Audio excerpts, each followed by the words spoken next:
नमस्कार। कथा कहानी काव्य में आपका स्वागत है। आइए हमारे साथ इस साहित्यिक सफर पर। मेरा नाम है मनीषा और हमारी आज की कहानी है झांसी की रानी लक्ष्मीबाई, भाग 16। अभी तक आपने सुना जूही छावनी में सिपाहियों के लिए नृत्य गान करने जाती थी।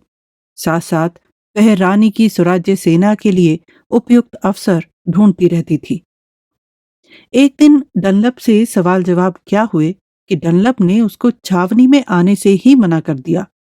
ऊपर से सिपाहियों को ईसाई धर्म अपनाने के लिए दबाव बनाने लगा। सभी सिपाही चुपचाप उसकी बातें सुनते थे, लेकिन आपस में वे सच्चाई से अवगत थे कि कैसे अंग्रेज उन्हें और उनके धर्मों को नीचा दिखाकर खुद को उनसे श्रेष्ठ बताते थे। अंदर ही अंदर उनके भीतर भी एक आग सुलग रही थी।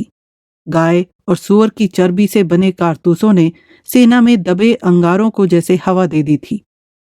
एक छावनी से दूसरी छावनी में इसी को लेकर धर्म और स्वराज्य के प्रति जागृत करने के लिए चिट्ठियां भेजी जा रही थी। रानी को अंग्रेजों द्वारा किए गए धर्मांतरण को लेकर चिंता हो रही थी। मोतीबाई ने इस बीच आकर रानी को चिट्ठियों के बारे में अवगत कराया। तात्या ने भी आकर रानी से इसी बारे में चिंता व्यक्त की और उन्होंने मंत्रणा करके 31 मई का दिन क्रांति के लिए निर्धारित किया, जब पूरे देश में एक साथ क्रांति की लहर उठेगी।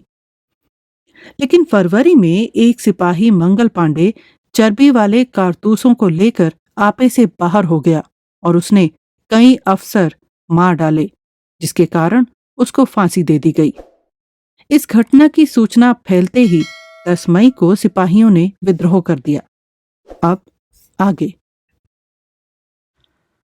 स्कीन, गार्डन, डनलप इत्यादि को झांसी में मई की खबरें मिल गईं और रानी को उनसे पहले ही। रानी ने एक विशेष समय तक के लिए लगभग सब आने जाने वालों का महल आना बंद कर दिया।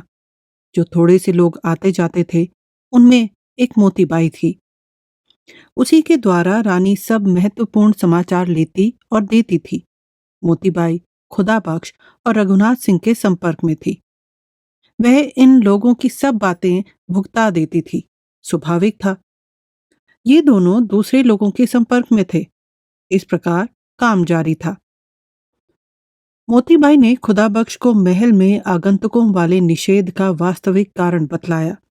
खुदाबख्श ने पीर अली को सुनाया और पीर अली ने नवाब अली बहादुर को। 31 मई के दिन और समय वाली बात भी उन अंग्रेज अफसरों को मालूम हो गई, परंतु मेरठ और दिल्ली इत्यादि स्थानों में इसके काफी पहले ही कांड हो चुके थे। इसीलिए उन लोगों ने 31 मई संबंधी सावधानी पर ध्यान नहीं दिया। स्कीन ने जो चिट्ठियां मई के महीने में लेफ्टिनेंट गवर्नर के पास आगरे भेजी, उनमें साफ लिखा कि झांसी में विद्रोह का कोई भी चिन्ह नहीं है और सिपाहियों का पूरा विश्वास किया जा सकता है। 1 जून की चिट्ठी में उसने सबसे पहले कुछ झंझट की सूचना दी। रात को मुझे खबर मिली कि कुछ ठाकुर लोग कोच पर धावा करने वाले हैं। मैंने तुरंत डनलप को सूचित किया। सवेरे ही कुछ फौज गांव की रक्षा के लिए भेज दी। फौज के पहुंचते ही ठाकुरों का विचार बदल गया। इधर उधर भले ही विद्रोह फैला हो, परंतु यहाँ के लोग हमसे कभी नहीं बिगाड़ेंगे। असल में रानी की दृढ़ सावधानी के कारण झांसी में असमय विस्फोट नहीं हो पाया। महल में आगंतुकों के निषेध की बात सुनकर इन लोगों को और भी विश्वास हो गया कि रानी को आंदोलन से सारोकार नहीं है। कोच पर 31 मई को कुछ ठाकुरों का पहुंच जाना, जिसका समाचार स्कीन को 1 जून की रात को मिला, काफी अर्थ रखता था। परंतु जान पड़ता है कि उन ठाकुरों को यह नहीं मालूम था कि 31 मार्च के आगे के लिए कार्यक्रम स्थगित हो गया है और फिर दूसरे ही दिन कुछ हिंदुस्तानी फौज का डनलप के साथ कोच पहुंच जाना ठाकुरों के हतोत्साहक होने का कारण हो गया। 4 जून को कानपुर में और उसी दिन झांसी में क्रांति के लक्षण प्रकट हुए। गुरबख्श सिंह नाम का एक हवलदार कुछ सैनिकों को लेकर कंपनी निर्मित छोटे से किले में, जो पुराने किले से 1 मील शहर बाहर है और जिसे अंग्रेज लोग उसकी बनावट के कारण स्टार फोर्ट, तारागढ़ कहते थे, घुस पड़ा और लड़ाई का सब सामान और रुपया पैसा उठवाकर ले आया। डनलप बची बचाई सेना लेकर मुकाबले के लिए आया। स्टार फोर्ट में कोई भी सामान न पाकर वह लौट गया। कमिश्नर को सूचना मिली। उसकी सलाह पर छावनी के सब अंग्रेज अपने बाल बच्चे लेकर किले में जाने को तैयार हुए। डनलप ने नौगांव छावनी सहायता पाने के लिए पत्र लिखा। अब इन लोगों को रानी के शौर्य की, उनकी योग्यता की और उनकी तेजस्विता की याद आई। गार्डन कई अंग्रेजों को लेकर रानी के महल पर पहुंचा। गार्डन ने कहलवाया, अभी हमको भरोसा है कि फौज में जो थोड़ी सी गड़बड़ हुई है उसको दबा लेंगे, परंतु यदि कोई बड़ी विपद आवे तो आप हमारी सहायता करिएगा। रानी ने उत्तर दिलवाया, इस समय हमारे पास न तो काफी शस्त्र हैं और न लड़ने वाले आदमी। देश में उपद्रव फैल रहा है। यदि अनुमति मिल जाए तो मैं अपनी और जनता की रक्षा के लिए एक अच्छी सेना भर्ती कर लूं। डनलप सहमत होकर चला गया। दूसरे दिन छावनी में स्कीन, गार्डन और डनलप की बैठक हुई। उन लोगों को अब भी विश्वास था कि हिंदुस्तानी का व्यक्तिगत रूप से अपमान करना किसी भी नुकसान का कारण नहीं बनता। वे समझते थे कि सारी फौज में कुछ व्यक्ति नाराज हो सकते हैं, सब नहीं। इसी भरोसे डनलप एक और अंग्रेज को साथ लेकर पलटन में पहुंचा। सिपाहियों ने, जिनमें रिसालदार काले खां सबसे आगे था, तुरंत गोली से मार दिया। अंग्रेजों में भगदड़ मच गई। गार्डन अकेला रानी के पास दौड़ा गया। मुंदर द्वारा बातचीत हुई। गार्डन, हम लोग पुरुष हैं, हमको अपनी चिंता नहीं। हमारी स्त्रियों और बच्चों को अपने महल में आश्रय दे दीजिए। मुंदर ने रानी को आगा पीछा सुझाया। सरकार, इस आफत से दूर रहिए, फौज के लोग हमारे महल पर टूट पड़ेंगे। रानी ने धीमे परंतु दृढ़ स्वर में मुंदर से कहा, हमारी लड़ाई अंग्रेज पुरुषों से है, उनके बाल बच्चों से नहीं। यदि मैंने सिपाहियों का नियंत्रण ना कर पाया तो उनका नेतृत्व क्या करूंगी? कह दो गार्डन से कि स्त्रियों और बालकों को तुरंत महल में भेज दें। मुंदर ने संवाद दे दिया।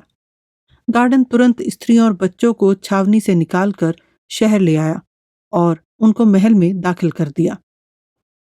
रानी ने उनको भोजन करवाया और ढांढस दिया, परंतु स्कीन ने हट किया, इसीलिए वे सब महल से हटा लिए गए और किले में भेज दिए गए। इस बीच में सिपाही छावनी के तहस नहस में उलझे थे। फारिग होकर वे किले पर धावा करने के लिए आगे बढ़े। गार्डन इत्यादि ने सब फाटक बंद कर लिए, लेकिन सिपाही बहुत कम थे। उनके पास तोप खाना था और किले में तोप न थी। युद्ध सामग्री भी थोड़ी, खाने के लिए करीब करीब कुछ नहीं। नवाब अली बहादुर ने उसी समय पीर अली को भेजा और कहलवाया कि हुक्म हो तो ओरछा और दतिया से सेना बुला ली जावे। अंग्रेज इतने भयभीत हो गए थे या इतनी हेकड़ी में थे कि उन्होंने जवाब दिया, कोई जरूरत नहीं है, छोटा सा बलवा है, दबा लेंगे। पीर अली ने नवाब साहब को यह उत्तर भुगता दिया। खुदा बख्श मिल गया, उसको भी सुनाया। खुदा बख्श ने मोतीबाई को रानी के पास भेजा और स्वयं रघुनाथ सिंह के पास चला आया। मोतीबाई ने कहा, सरकार, अब समय आ गया है, और खुदा बख्श की कही बात सुनाई। रानी बोली, नियुक्त तारीख पर आरंभ न होने के कारण कार्यक्रम का रूप बदल गया है। तो भी अपनी सेना तुरंत तैयार करने का प्रयत्न इसी समय किया जाना चाहिए। रघुनाथ सिंह को समाचार दो कि कटीली से दीवान जवाहर सिंह को बुला ले और जितनी विश्वसनीय सेना इकट्ठी हो सके 8 मील पर रक्षा के लिए निकट जमा करे। घुड़सवार अधिक हों। जब तक मेरी आज्ञा न मिले झांसी की ओर न आवे। मोतीबाई ने दीवान रघुनाथ सिंह को आज्ञा सुना दी। वह खुदा बख्श को लेकर चला गया। उस दिन सिपाही किले पर बराबर आक्रमण करते रहे, परंतु अंग्रेज उनको गोलियों की बौछार से पीछे हटाते रहे। दूसरे दिन भी लड़ाई चलती रही। दोपहर के उपरांत अंग्रेजों के पास खाने के लिए एक दाना भी न रहा। किले वाला महल दोबारा तिबारा छाना कि कहीं कुछ रखा हो, वहां कुछ भी न मिला। शाम के बाद लड़ाई कुछ ढीली हुई। अंग्रेजों ने किसी प्रकार रानी के पास अपनी भूख का समाचार भेजा। रानी ने 2 मन रोटियां तत्काल बनवाई। काशीबाई से कहा, तो इन रोटियों को किसी प्रकार अंग्रेजों के पास पहुंचा। तुझको सारे गुप्त मार्ग मालूम है। सुंदर और मुंदर को साथ ले जा और कोई न जावे। जहां मशाल की अटक पड़े जला लेना। सहेलियां रानी की दया को जानती थी, परंतु उसकी सीमा को नहीं देखा था। काशी ने विनम्र शांत स्वर में कहा, सरकार, यदि हम लोग इस परिस्थिति में पड़े होते तो क्या अंग्रेज लोग हमको दाना पानी देते? अंग्रेजों जैसे बनकर हम अपने और उनके बीच के अंतर को क्यों मिटाएं? और फिर इन लोगों को भूखा मारकर आगे बढ़ना, अनुष्ठान को कलुषित करना है। रानी मुस्कुराई। काशी का हृदय आभा समय हो गया, परंतु फिर भी उसने सवाल किया, कब तक आप इनको इस प्रकार खिलाएंगी? जब तक मेरी निज की सेना तैयार नहीं हो गई। जब सेना तैयार हो जाएगी, मैं उन लोगों के हथियार रखवा लूंगी और कहीं सुरक्षित स्थान में कैद कर लूंगी। उन तीनों सहेलियों ने रोटियों के गट्ठर पीठ पर लादे और गुप्त मार्ग से होकर किले में ले गई। गार्डन इत्यादि ने उन लोगों को प्रणाम किया। उनमें एक व्यक्ति मार्टिन नाम का था। मार्टिन ने सुरंग का रास्ता देख लिया। दूसरे दिन फिर ये तीनों किले में 2 मन रोटियां दे आई। मार्टिन चुपचाप पीछे पीछे आया और गुप्त मार्ग से बाहर निकलकर आगरा चला गया। सहेलियों को या किसी को भी नहीं मालूम पड़ा। उस दिन घोर युद्ध हुआ। गार्डन उत्तरी फाटक के ऊपर की खिड़की में से ताक ताक कर बंदूक का निशाना लगा रहा था और सिपाही उसके मारे हैरान हो रहे थे। उनको शहर का एक पुराना तीरंदाज मिल गया। उस तीरंदाज ने एक पत्थर की ओट लेकर गार्डन पर तीर छोड़ा। तीर गार्डन की गर्दन को फोड़कर पार हो गया। गार्डन के मरते ही समस्त अंग्रेजों में उदासी और निराशा छा गई। उधर रिसालदार काले खान ने किले के उत्तर पश्चिमी कोने पर, जिसे शंकर किला कहते हैं, भयानक दाब बोली और अपनी सेना की एक टुकड़ी सहित किले में घुस गया। अंग्रेजों ने देखा कि अब कोई बचत नहीं, इसलिए उन्होंने सुलह की चर्चा छेड़ी। सिपाहियों ने रक्षा का आश्वासन दिया। स्कीन ने 8 जून के सवेरे किले का सदर फाटक, जो दक्षिण की ओर है, खोला और कहा कि हमको सागर चले जाने दो। सिपाहियों ने उन लोगों को कैद कर लिया। सिपाहियों का मुखिया रिसालदार काले खां छावनी चला गया। थोड़ी देर में वहां जेल दरोगा बख्शीश अली आया। उसकी आंखें लाल थीं और मुंह झुलसा हुआ। उसने अंग्रेजों को देखा। सिपाहियों से बोला, रिसालदार साहब मुझे रास्ते में मिले थे। हुक्म दे गए हैं कि इन सबको झोकन बाग ले चलो। सिपाही अंग्रेजों को झोकन बाग ले आए। वहां एक सिपाही घोड़े पर सवार आया। बख्शीश अली ने उसके कान में कुछ कहा। सवार हिचका। बख्शीश अली बोला, भाइयों, यह जो स्कीन कमिश्नर खड़ा है, इसने मुझको जूतों की ठोलों से पीटा था। अब क्या देखते हो? सिपाही एक दूसरे का मुंह ताकने लगे। बख्शीश अली, और इसने जूते की ठोल से मुझको इतना मारा था कि मैं गिर पड़ा था। मारने के पहले इसने मुझको सुअर की गाली दी थी। स्कीन भयभीत खड़ा था, परंतु इस आरोप ने उसको जगा दिया। बोला, मैंने गाली कभी नहीं दी। मारा शायद हो, मगर याद नहीं आता। काम में गफलत करने पर तो कभी कभी मारना भी पड़ता है। वह जो सवार आया था, उसकी ओर बख्शीश अली ने भयानक दृष्टि से देखा। सवार ने कड़कती हुई आवाज में पूछा, रिसालदार साहब ने इन सब के कत्ल का फरमान किया है। बख्शीश अली ने सबसे पहले स्कीन को मारा और फिर सब काट दिए गए। उस समय वहां सिवाय उन सिपाहियों के और कोई न था। उसी समय रिसालदार काले खां आ गया। खून में रंगी तलवारों को देखकर क्रुद्ध स्वर में बोला, यह क्या किया? बख्शीश अली, और क्या करते? रिसालदार ने अपने स्वर को संयत करके पूछा, किसके हुक्म से? क्या रानी साहब ने हुक्म दिया था? बख्शीश अली के पास ही वह सवार खड़ा था। उसने उत्तर दिया, रानी साहब को कुछ नहीं मालूम। वे तो हम लोगों से कुछ कटी कटी सी जान पड़ती हैं। तब किसके हुक्म से? रिसालदार ने और भी संयत स्वर में पूछा। बख्शीश अली ने जवाब दिया, आपके नाम पर, मेरे हुक्म से। उफ! रिसालदार ने धीरे से कहा, हमारे बड़े मुखिया जब सुनेंगे क्या कहेंगे? मगर मगर रिसालदार थोड़ी देर चुप रहा। सूर्य की किरणों में जलन बढ़ती चली जा रही थी। रिसालदार ने मुंह पर हाथ फेरा, माथा दबाया, थोड़ी देर खामोश रहा। बोला, जो हुआ सो हुआ। आगे बिना हुक्म के कोई काम न करना। रानी साहब के महल पर चलो। वैसी ही तलवारें लिए सिपाही महल की ओर चल पड़े। सिपाहियों में अनुशासन न था। घिन और गुस्सा मन को घेरे थे। अपनी विजय पर उनको पागलों जैसा हर्ष था। रानी के महल पर वे पीछे पहुंचे, उनका शोरगुल पहले पहुंच गया। पहरेदार ने फाटक बंद कर लिए। सेना के कुछ सिपाही शहर को लूटने की बातचीत करने लगे। कवायद परेड सीखे हुए वे सिपाही अच्छे नेता की कमी के कारण महज हुल्लड़ और भंबड़ की भूमिका भरने लगे। कोई किसी की नहीं सुन रहा था।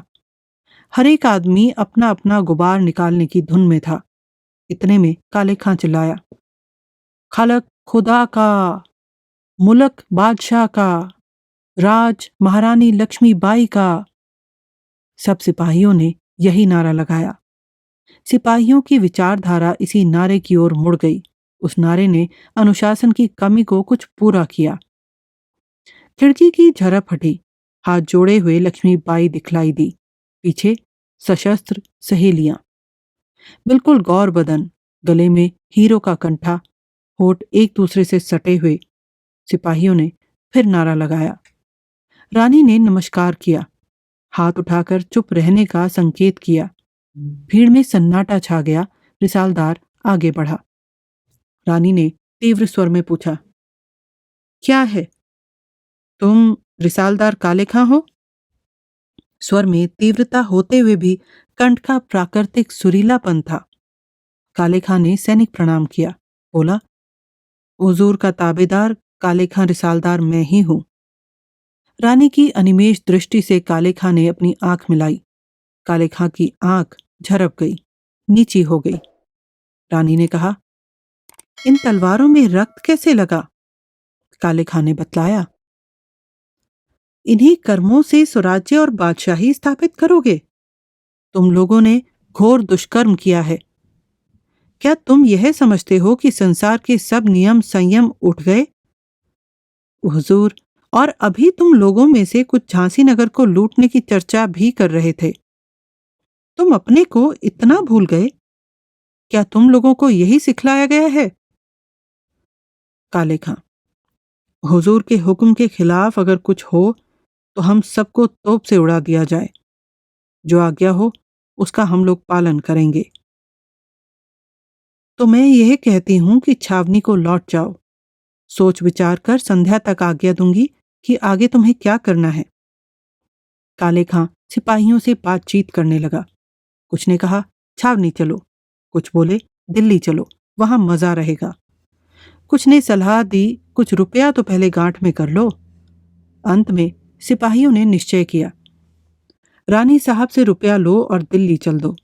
रानी साहब रुपया ना दे तो जितना शहर से वसूल करते बने वसूल करके झांसी की रानी के हवाले करो और आगे बढ़ो। काले खां ने सिपाहियों का निर्णय रानी को सुना दिया। कहा, सरकार, सिपाही भूखे हैं। रानी परिस्थिति को समझ गई।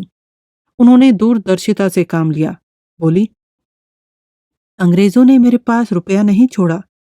राज्य अंग्रेजों के अधीन रहा है। मैं कहां से रुपया लाऊं? काले खां ने कहा, हम लोग मजबूर हैं। आप मालिक हैं।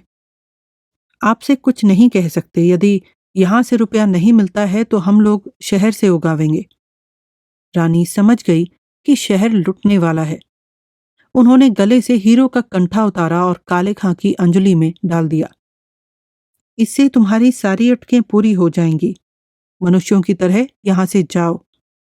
कहीं लूट मार बिल्कुल न करना। अदब कायदे के साथ दिल्ली पहुंचो। हिंदुओं को गंगा की और मुसलमानों को कुरान की सौगंध है। कुछ सिपाहियों ने रानी की नौकरी करनी चाहिए, परंतु बहुमत दिल्ली जाने के पक्ष में था। इसीलिए लगभग सब दिल्ली चले गए। केवल थोड़े से रह गए। उनमें से एक लालता तोपची था। सिपाहियों के चले जाने पर रानी ने रक्षा से दीवान जवाहर सिंह इत्यादि को तुर व ससैन्य बुलवाया। सिपाही फौजी सामान, तोपे इत्यादि अपने साथ ले गए। रात में दीवान जवाहर सिंह ससैन्य आ गया। रानी ने आदेश भेजा कि नगर और किले का प्रबंध करो और कल दिन में मिलो। दूसरे दिन महल में बहुत लोग उपस्थित हुए। सेना और शासन से संबंध रखने वाले सरदार, कर्मचारी, जागीरदार, जनता के साहूकार, मुखिया और पंच। रानी पर्दे के पीछे बैठी। कल कठिनाई के साथ मैं नगर को लुटने से बचा पाई। विद्रोही तो यहां से चले गए, परंतु अव्यवस्था छोड़ गए हैं। डकैती और लूटमार बढ़ने का बहुत भय है। मैं चाहती हूं जनता त्रस्त न होने पावे। इसीलिए मैंने झांसी राज्य के पुराने जागीरदार और सरदारों को कुछ सेना लेकर बुलवाया है, जिसमें अव्यवस्था न रहने पावे। आप लोगों को और जनता के मुखिया पंचों को सम्मति के लिए बुलाया है। बतलाइए अब क्या करना चाहिए? गार्डन के सरिश्तेदार ने कहा, मैं तो यह सलाह दूंगा कि सागर के डिप्टी कमिश्नर को बलवे की सूचना दी जावे और जबलपुर के कमिश्नर को लिखा जावे कि आपने अंग्रेजों की ओर से शासन की बागडोर हाथ में ले ली है। माल के सरिश्तेदार ने समर्थन किया। कोरियों का सरपंच पूरन बोला, मुश्किल से तो कंपनी को राज हट पाओ है। अब उन्हें जा खबर काहे दई जाए कि हम तुम्हारे लाने अपनो मुंड संजो रहे, आओ और फिर किड़बिड़ करके झांसी के प्राण खाओ। दोनों सरिश्तेदारों ने आंखें तरेरी। काचीवो के मुखिया ने कहा, हमें नहीं चाऊ ने काऊ और को राज झांसी में। करे राज तो हमारी बाई साहब, ना करे तो हमारी बाई साहब। तेलियों के पंच ने मत प्रकट किया, हमें तो अपनो पुरानो राज लौटाओ ने, चाहे पृथ्वी इत्ते की उत्ते हो जाए। प्रमुख साहूकार मगन गंधी बोला, बाढ़ जोते जोते आंखें पथरा गईं। आज कितनी मानताओं के बाद यह दिन देखने को मिला। हम लोग तो अपना राज्य चाहते हैं। सरिश्तेदारों ने फिर आंखें तरेरी। चमारों के मुखिया ने कहा, ए लो, उसे ही आंखें नटेर रहे, राज बाई साहब को और फिर बाई साहब को, हम सब बाई साहब के। माल का सरिश्तेदार बोला, नवाब अली बहादुर साहब को भी बुला लीजिए। वे दुनिया देखे हुए हैं, ठीक सलाह दे दें। इन बेपढ़ों की सलाह पर अमल करना गलत होगा। हाँ, तय बड़ो मौलवी पंडित, अहीरों की नायक ने रुष्ट होकर कहा, हमें परदेसियन की हुकूमत नहीं चावने। जो उनकी पिछदारी करे तिको करिया मोह हो जाए। मोरोपंत ने जनमत का समर्थन किया। एक लक्ष्मण राव बाड़े नाम का चतुरकाइयां भी उस सभा में था। बोला, सरिश्तेदार साहब अंग्रेजी और अंग्रेज को जानते हैं। वे वास्तव में यह चाहते हैं कि बाई साहब 2-4 रोज यह मुफ्त का झमेला अपने सिर लिए रहें और सागर के डिप्टी कमिश्नर को बुलाकर उनको पेशदारी दिलवा दें ताकि कसकर रोजगार चले। अब सरिश्तेदारों का कोई कुछ कहने लगा और कोई कुछ। वृद्ध नाना भोपटकर ने, जो अब भी काफी स्वस्थ था, कहा, हम लोग सरिश्तेदार साहब की सलाह पर भी विचार करेंगे। इस समय इतना तो अवश्य तय कर लेना चाहिए कि राज्य का सर्वांगीण शासन बाई साहब के हाथ में रहे और सब लोग अपने को उनकी प्रजा मानकर दृढ़तापूर्वक अपने जीवन का निर्वाह करें। उपस्थित जनता ने हर्ष और उत्साह के साथ इस मत को स्वीकार किया। वे दोनों सरिश्तेदार दरबार से हटा दिए गए। रानी बोली, आप लोग जो भार मुझे दे रहे हैं उसको मैं अपना गौरव मानती हूं और परमात्मा की कृपा से उसको निभाऊंगी। लोगों ने जय जयकार किया। गुलाम गौसखा तोपची हाथ बांधकर खड़ा हो गया। उसने कहा, श्रीमंत सरकार, मुझको मेरी पुरानी नौकरी मिलनी चाहिए। रानी उसको पहचानती थी। तुम सदर तोपची नियुक्त किए जाते हो। सब तोपों को संभालो। जो तोपें खराब कर दी गई हैं उनको ठीक करो। जो आज्ञा। गुलाम गौसखा ने गदगद होकर कहा। एक विनय और है। 3.5 साल से ऊपर हुए एलिस किले वाले महल में आया और हम लोगों के मन में आशा बंधी कि झांसी के राज्य को लौटाने की चिट्ठी लाया होगा। तब मैंने तोपों में बारूद डाल ली थी, सलामी दागने के लिए। आज मुझको अपने मन की करने का हुक्म दिया जाए। रानी ने सुरीले मधुर स्वर में कहा। अभी ऐसा क्या हो गया है? गुलाम गौस। हो गया है सरकार। हमारे दिलों में हो गया है, दिलों के बाहर हो गया है। मोरोपंत। हो गया है। लक्ष्मण राव। हो गया है। नाना भोपटकर। हो गया है। उपस्थित जनता ने उसी को दोहराया और जय जयकार की। रानी ने अनुमति दे दी। गुलाम गौस ने थोड़ी देर में तोपों को संभाला। जो चलाने लायक थी उसने सलामी दाग दी। जब भीड़ छट गई, रानी ने एकांत में अपने सरदारों से विचार विमर्श किया। नाना भोपटकर। अभी लक्षणों से ऐसा प्रतीत नहीं होता कि अंग्रेजी राज्य उठ गया। इसीलिए एक चिट्ठी जबलपुर के कमिश्नर के पास इस विषय की भेज दी जावे कि बाई साहब झांसी में अंग्रेजों की ओर से राज्य कर रही हैं, जिससे डकैती, बटमारी और अव्यवस्था जनता को त्रस्त न कर सकें। यदि अंग्रेज देश से निकाल दिए गए तो झांसी हाथ से कहीं गई नहीं, और यदि अंग्रेज झांसी वापस आ गए तो बाई साहब का कोई नुकसान नहीं होने पावेगा। मोरोपंत। मैं इस मत को अनुचित समझता हूँ। नाना साहब और दिल्ली, लखनऊ इत्यादि में अपने सहयोगी सुनेंगे तो क्या कहेंगे? रघुनाथ सिंह। नाना साहब इत्यादि हम लोगों को अच्छी तरह जानते हैं। उनके मन मंजे हुए हैं, भ्रम नहीं हो सकता। मेरे पास रानी विक्टोरिया की दी हुई सनद और तलवार है। सनद को परवाने का काम करने दीजिए और तलवार को देश की स्वाधीनता का। दीवान दुल्हाजू। मैं अपने शरीर के टुकड़े टुकड़े करने कराने को तैयार हूं। खूब डट कर राज्य हो और कस कर लड़ाई। मैं तो आज ही हर्ष के मारे बेकाबू हुआ जा रहा हूं। जवाहर सिंह। दीवान साहब, समय पड़ने पर यह सब देखा जाएगा।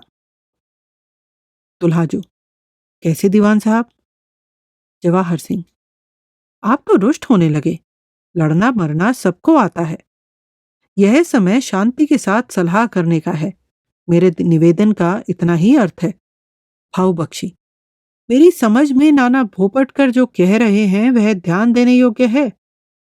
मोरोपंत। मैं इस सलाह के विरुद्ध नहीं हूं, परंतु झंडे का सवाल उठता है। जगह जगह बादशाह का हरा झंडा फहराया जा रहा है। झांसी पर केवल भगवा झंडा उड़ाया जावे। रानी ने कहा। नाना भोपटकर। मेरी भी यही राय है। नीति का काम नाना भोपटकर जी को सौंपा जाए। वे जैसा ठीक समझे करें। मैं स्वयं रणनीति और राजनीति के समीकरण में विश्वास करती हूँ। एक का पलड़ा भारी हुआ कि दूसरा झमेले में पड़ा। नाना भोपटकर। मैं स्वयं चिट्ठी नहीं लिखूंगा। गार्डन के सरिश्तेदार से लिखवा कर भेजूंगा। वह यहां से खिसिया कर गया है, मना लूंगा। इस बात के तय होने पर राजकार्त का विभाग किया गया और पदाधिकारी नियुक्त किए। लक्ष्मण राव प्रधानमंत्री, बख्शी और तोपे ढालने वाला भाऊ। प्रधान सेनापति दीवान जवाहर सिंह। पैदल सेना के 3 कर्नल। एक दीवान रघुनाथ सिंह, दूसरा मोहम्मद जमा खां, तीसरा खुदा बख्श। घुड़सवारों की प्रधान स्वयं रानी, कर्नल सुंदर, मुंदर और काशीबाई। तोपखाने का प्रधान गुलाम गौस खां। नायब दीवान दुल्हाजू। न्यायाधीश नाना भोपटकर। मोरोपंत कमठाने के प्रधान। जासूसी विभाग मोतीबाई के हाथ में नायब जूही। पुलिस, माल विभाग, दान धर्म विभाग इत्यादि के भी कर्मचारी नियुक्त कर दिए गए। तहसीलों के तहसीलदार भी। मऊ का परगना काशीनाथ भैया नामक एफ महाराष्ट्र और आनंद राय के हाथ में दे दिया गया। उस दिन खूब लू चली, काफी गर्मी पड़ी, परंतु किसी ने यह न जाना कि दिन कैसे निकल गया। जब सब काम अच्छी तरह से निपटा लिया, तब रानी ने सभा विसर्जित की। हमारे साथ बने रहने के लिए धन्यवाद। आपको अभी तक ये कहानी कैसी लगी, हमें नीचे कमेंट बॉक्स में बताएं।